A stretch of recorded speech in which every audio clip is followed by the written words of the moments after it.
Labels can be used to neutralize negative emotions in negotiations for ourselves as well if we self-label negatives both before and during our conversations.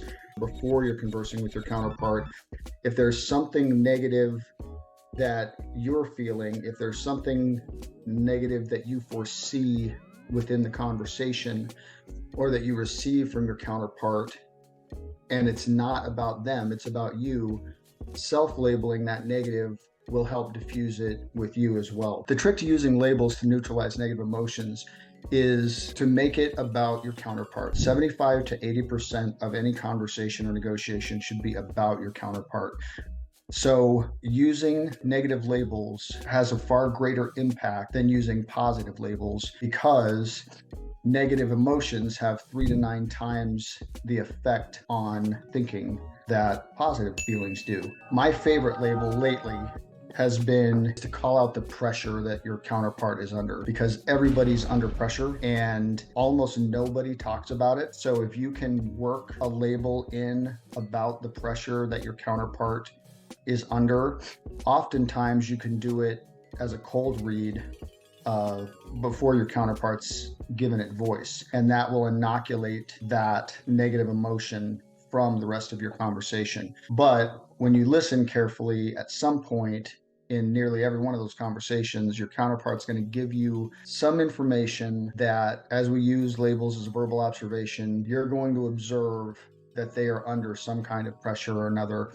And when you label that pressure, you make your counterpart feel heard in a way that they probably haven't in other conversations. When you practice labels and make up a set of go-to labels, remember to include a label about pressure, a label about discomfort or uncertainty, a label about past bad experiences. All of these are so that you can diffuse those negatives. And remember that while the Black Swan Group talks a lot about what you should say in a label or how you should structure a label, always keep in mind that labels, mirrors, all of our techniques are listening techniques.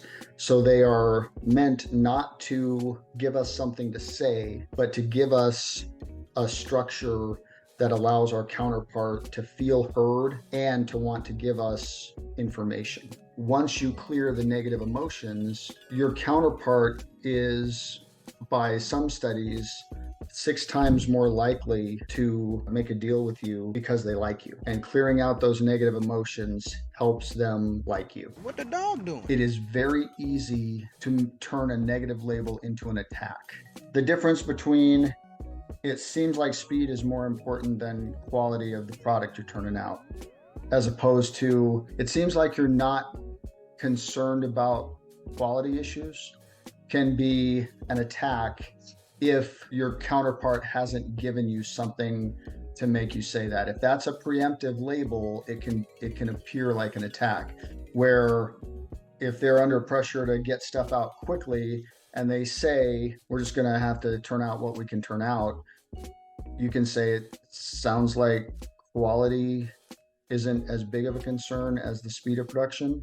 And if you're genuinely curious about that, how they're prioritizing it, it'll come off well because they've given you that. If, on the other hand, they're like, yeah, we can have that by Friday, and you know that that's gonna cause problems, that same label can seem like an attack because it's not about them. It's about the process. So if you can make it about them, even it seems like you've balanced quality and speed before because you're making it about them.